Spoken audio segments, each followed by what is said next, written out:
Binawi na isang nagpakilalang alias Rene ang mga alegasyon laban kay Pastor Apollo Quiboloy at pagdawit sa mag-amang Rodrigo at Sara Duterte. Binayaran lang umano siya ng 1 milyong piso ni Senadora Risa Ontiveros. Tinawag naman itong kasinungalingan ng Senadora. Saksi, si Sandra Aguinaldo. Pebrero noong nakaraang taon, nang iharap ni Senadora Risa Ontiveros sa pagdinig ng Senado ukol sa mga umunoy pang-aabuso sa mga miyembro ng Kingdom of Jesus Christ, ang isang lalaking nakatakip ang muka at pinakilala bilang si alias Rene. Si alias Rene ay hardinero raw sa Glory Mountain property ni Pastor Apollo Quiboloy sa Davao City, na nakaranas daw ng pananakit sa kamay mismo ni Quiboloy at sexual na pang-aabuso sa ibang miyembro ng KOJC. Pero isa sa pasabog na pahayag noon ni alias Rene, ang nasaksihan raw niya nang dumala umuno kay Quiboloy sina dating Pangulong Rodrigo Duterte at noy Davao City Mayor Sara Duterte. Minsan po pumupunta din po doon si former President Rodrigo Duterte at former Mayor, Davao Mayor Sara Duterte. At pag umaalis na po sila doon sa Glory Mountain, dala na po nila yung mga bag. Na siya pong bag na nilalagyan po ng mga baril. Nakita mo ng sarili mong mata na inilabas ang laman ng mga bag at ang lamang ito ay mga baril na iba't ibang klase. Yes po, Madam Chair. Pero ngayon, sa isang video na pinost sa YouTube at Facebook account ng isang pagtanggol Valente, lumutang ang isang lalaking nagsasabing siya si alias Rene. Nagpakilala siya bilang si Michael Maurilio at binawi ang kanyang mga alegasyon sa pagdinig ng Senado. Ako po yung witness, kinuwang witness ni Sen. Risa Ontiveros na nakatakip yung muka. Pero ngayon, hindi na sapagkat nagsasabi na ako ng totoo. Lahat ng sinabi ko at makasama ko doon na nag-witness sa Senado ay ginawa lamang ni Sen. Risa upang papagsakin si Pastor at ang buong kingdom. Aniya, dinagdagan umano ng abogado mula sa opisina ni Senadora Risa Ontiveros ang kanyang affidavit. Wala rin daw katotohanan ang sinabi niya ukol sa mag-amang Duterte.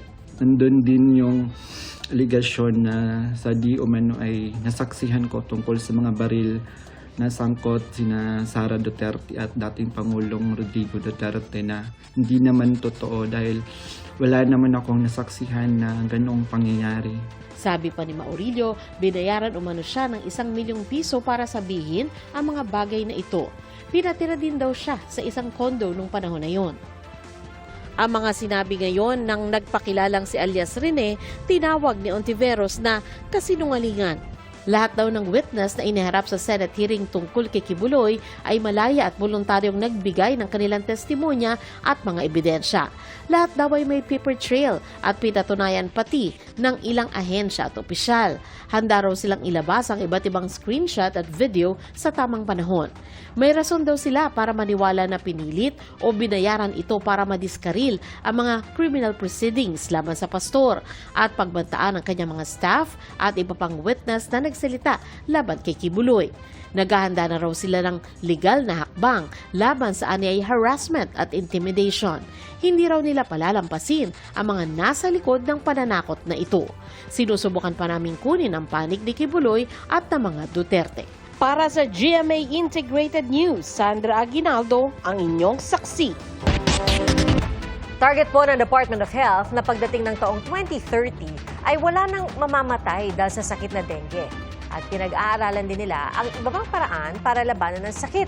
Kabilang na ang panibagong bakuna. Saksi, si Nico Wahe.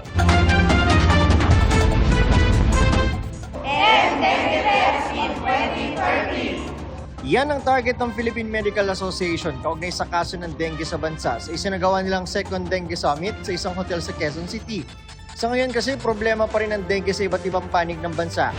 Ayon kay Health Secretary Ted Herbosa na dumalo rin sa summit, 59% ng mas mataas ang kaso ng dengue ngayong 2025. Mula lang yan noong Enero hanggang ngayong Hunyo. Nasa mahigit 123,000 na ang kaso ng dengue. At ang namamatay dahil dito, nasa 470 na. Nangunguna sa kaso ng dengue ang Calabarzon na may mahigit 19,500 na mga kaso kung saan 62 ang namatay. Ayon kay Herbosa, hanggat hindi nakokontrol ang vector o ang mga pinagmumulan, magiging marami pa rin ang incidence cases. at posible pa rin may mamatay. Alam niyo po, yung mga kapitbahay nating bayan sa Southeast Asia, na-leak na yung problema ng dengue. Tayo na lang ang pinakamataas ng burden of illness of dengue. So, kaya natin ayusin to.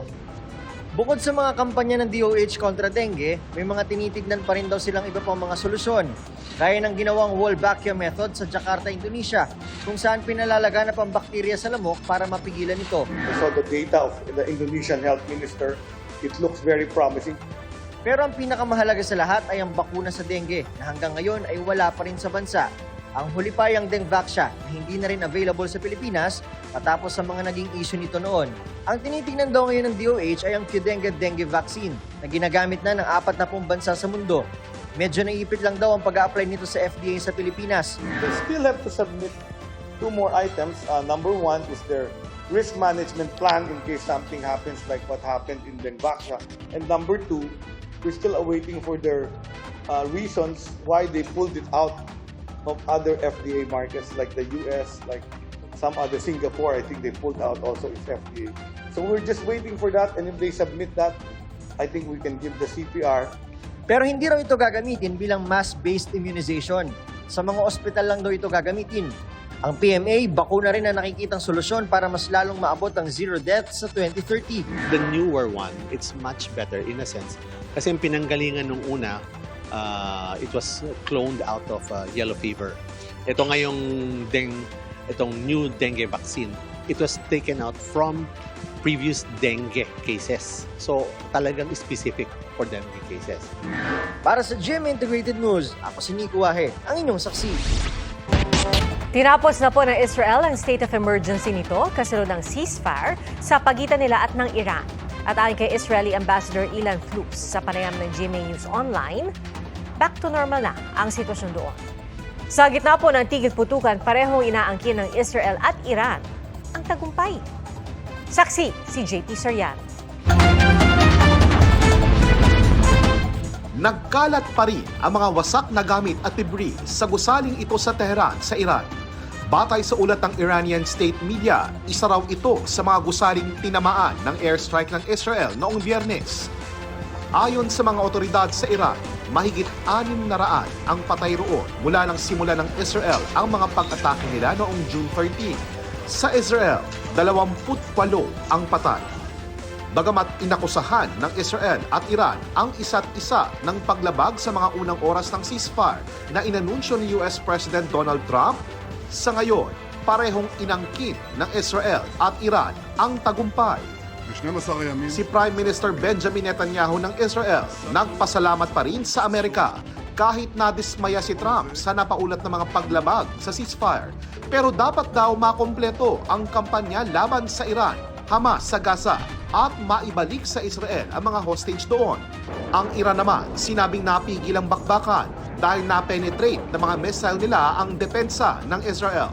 Batay naman sa mga ulat, 3 nakikipagkuntsaba umano sa Israel ang pinatawan ng parusang kamatayan sa Iran. Si Trump sinabing karangalan para sa kanya na mapigil ang giyera sa pagitan ng dalawang bansa. Gayon din ang pagkasiraan niya ng nuclear facilities at capability ng Iran. Pinaninindigan niyang tagumpay ang pagpapasabog sa mga nuclear facility ng Iran noong Sabado. Sa kabila ng ulat ng CNN na ilang buwan lang maaantala ang nuclear program ng Iran kasunod ng pag-atake. Batay raw sa sources ng CNN, hindi naman nasira ang pangunahing components ng nuclear program, gaya ng kanilang enriched uranium na sangkap sa paglikha ng nuclear energy at mga nuclear weapon. Pero tingin ni Trump, hindi na raw susubukan ng Iran na itayong muli ang kanilang nuclear sites. The last thing they want to do is enrich anything right now. They want to recover. And we won't let that happen. Number one, militarily we won't. I think we'll end up having somewhat of a relationship with Iran. I see it. Dati nang iginiit ng Iran na wala silang ginagawang nuclear weapon at mapayapa ang kanilang magiging paggamit ng nuclear energy. Ayon naman sa Department of Foreign Affairs, umaasa ang Pilipinas na ang ceasefire simula na para makamit ang pangmatagalang kapayapaan sa Middle East. Hinimok din ng Pilipinas ang mga bansang sangkot na ipagpatuloy ang mga dialogo para makahanap ng permanenteng solusyon sa issue. ang ceasefire ng Israel at Iran nataon isang araw bago ang ika-80 anibersaryo ng pagpirma ng Pilipinas sa United Nations Charter noong June 26, 1945. Sa paglulunsad ng commemorative stamp na UN80, ipinaalala ng DFA sa mga ambasador ng iba't ibang bansa ang pangako ng Pilipinas na lagi itong susuporta sa mga hakbang para mapanatili ang kapayapaan sa mundo. The devastation and human suffering in Gaza, Ukraine, in Sudan, Yemen, and heightened tensions in the Middle East remind us that what we have achieved in fellowship with other nations need to be preserved, and what we need to accomplish in the future in the name of peace and development. What we need today is the silence of weapons in Iran, in Israel, in Palestine, in Ukraine, in Sudan, and elsewhere. We need the silence to leave place to diplomacy, to multilateralism, to dialogue, and to peace. Para sa GMA Integrated News, ako po si JP Soriano, ang inyong saksi.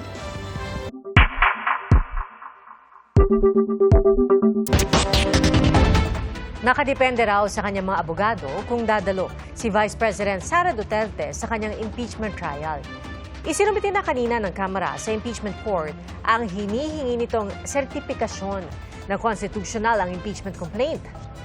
Saksi, si Tina Panganiban Perez. Isa sa mga hinihingi ng Senate Impeachment Court sa Kamara ang sertipikasyon nagsasabing walang nilabag sa saligang batas ang kanilang impeachment complaint laban kay Vice President Sara Duterte, lalo na ang one-year rule. Kanina isinumite na ng House Prosecution Panel ang resolusyon ng Kamara kaugnay nito. We have our legal basis and factual basis to say na it was constitutional to begin with po. Inihain din nila sa Senate Impeachment Court ang manifestation ng muling pagsusumite ng entry of appearance ng mga miyembro ng House Prosecution Panel. Because pinunan nila that when the entry of appearance was made, the impeachment court was not yet convened. So, nirefile namin para wala nang issue. Binigyan din ng House Prosecution Panel ng kopya ng pleadings ang mga abogado ng bise. Pero ang impeachment court, wala pa raw magagawang aksyon hanggang hindi nagbubukas ang 20th Congress ayon kay Senate President Chis Escudero. Hinihintay rin ang hiningi ng korte sa mga papasok na kongresista na desidido silang ituloy ang kaso laban sa bise. Kailangan din daw pumili ang Kamara ng mga magsisilbing prosecutors. Sa July 28 kami magre-resume pero ceremonial yon para sa sona ng Pangulo. Magsisimula pa lang talaga makapagtrabaho ang Senado at Kamara ng July 29. Pero hindi kami pwede schedule agad hanggat una, wala pa yung prosecutors. Pangalawa, wala pa yung compliance in one shape or another. Nang tanungin ng Senate President kung anong mangyayari sakaling di sumunod ang Kamara, lahat yon posible nito. Ayokong pangunahan. Sa tigas ng ulo nila, ayaw nga tumanggap ng pleading, so hindi na ako magugulat kung gagawin mo nila yon. Biri mo, pagtanggap lang ng order, pagtanggap ng pleading, pagtanggap ng answer, pagtanggap ng appearance, pati yon papahirapan. Pero magkikita-kita kami sa tamang panahon, kaugnay sa mga ganyang ginagawa nila. Depensa ng Kamara, hindi sila nagpapahirap. Hindi naman kami nagpapahirap. Kaya hindi pa matanggap ng House because there was a motion approved sa plenary. Doon naman sa entry of appearance, again, pinapaliwanag natin, wala naman tinanggihan. Hindi nga lang kasi nagpakilala ng maayos ang mensahero kung ano yung binibigay nila sa House na dokumento. Hindi naman sinabi kung entry of appearance to o para saan. Ang gusto natin, isang trial na magawa forthwith.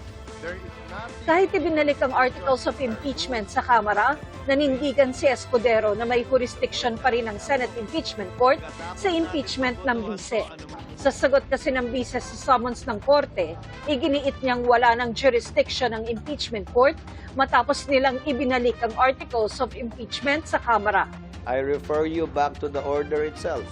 Pakibasa na lang po yung order dahil nakalagay naman doon, hindi ba? Return without dismissing nor terminating the case. Even if I am the Senate President bilang tagapangulo ng Senado, hindi ko pwedeng dagdagan o bawasan pa yung pinagbotohang order ng Senado. Hindi pa naman malinaw kung dadalo si Vice President Duterte kapag nagsimula na ang impeachment trial. Ayon sa bise, nakadepende ito sa sasabihin sa kanya ng mga abogado niya. Gusto ko ng bloodbath, pero iba ang gusto ng mga experts and sila yung binabayaran ko. Ayaw ko magsunog ng pera para lang hindi makinig sa kanila. As a client, hindi ko papairalin yung gusto ko over doon sa gusto ng abogado because that would mean I'm wasting my money. Para sa GMA Integrated News, ako si Tina Panganiban Perez, ang inyong saksi. Kinuwestiyon ni Vice President Sara Duterte ang mga nilatag na rason ng prosekusyon sa pagharang sa hiling na interim release ni dating Pangulong Rodrigo Duterte. At kasama po rito ang dahilan ng prosekusyon na makapangyarihan ng pamilya at mga kaalyado ng dating Pangulo. Saksi si Marisol Abduraman. It doesn't make sense to say. Hindi raw maintindihan ni Vice President Sara Duterte ang mga rason ng prosekusyon sa pagharang nito sa hinihinging interim release para sa amang si dating Pangulong Rodrigo Duterte. Isa kasi sa idinadahilan ng prosecution ang pagkakaroon pa rin ng makapangyarihang mga kamag-anak at kaalyado kabilang ang bise. That my power and authority do not extend beyond Philippine shores. So kung saan man yung bansa na may interim release ay wala tayong say doon at hindi makikinig yung gobyerno doon sa Philippine Vice President. Ipinunto rin ng prosecution ang mga pahayag ng kanyang pamilya. Dapat siguro ang kanilang pinagbabasihan lang ay yung actions and sinasabi ng akusado, hindi at kung ano yung sinasabi ng country where he will be released to. Kasama sa kondisyong inilatag ng International Criminal Court para mabigyan ng interim release ang isang akusado, masigurong hindi nito mahaharang o mailalagay sa panganib ang investigasyon. He never did anything against the witnesses. Noong siya ay Pangulo nga, hindi nga niya trineten yung mga biktima eh. Pangulo siya noon, meron siyang power and authority. Ngayon pa na nasa loob na siya ng detention unit. And lalo na kapag nasa ibang bansa na siya. Nasa Pampanga ang bise para sa pagdiriwang ng kasarilayaan ang taunang selebrasyon ng Office of the Vice President para sa Pride Month. Kagagaling lang niya ng Australia para sa Free Duterte Rally kasama ang mga Pilipino doon. Pinuna ng ilan, kabilang na ang Malacanang ang biyaheng ito ng bise. Paglilinaw ni VP personal at hindi opisyal ang kanyang pagbisita sa Australia, kaya wala raw ginamit na pera ng gobyerno sa kanyang nasabing biyahe. Pag personal, hindi ako gumagamit ng pera ng bayan. Pag opisyal, gumagamit ako ng pera ng bayan. Hindi ibig sabihin na personal na lakad yan ay holiday o pamamasyal yan. Pero nagtatrabaho pa rin ako. Para sa GMA Integrated News, Marisol Abduraman, ang inyong saksi. Mga kapuso, maging una sa saksi. Mag-subscribe sa GMA Integrated News sa YouTube para sa iba't ibang balita.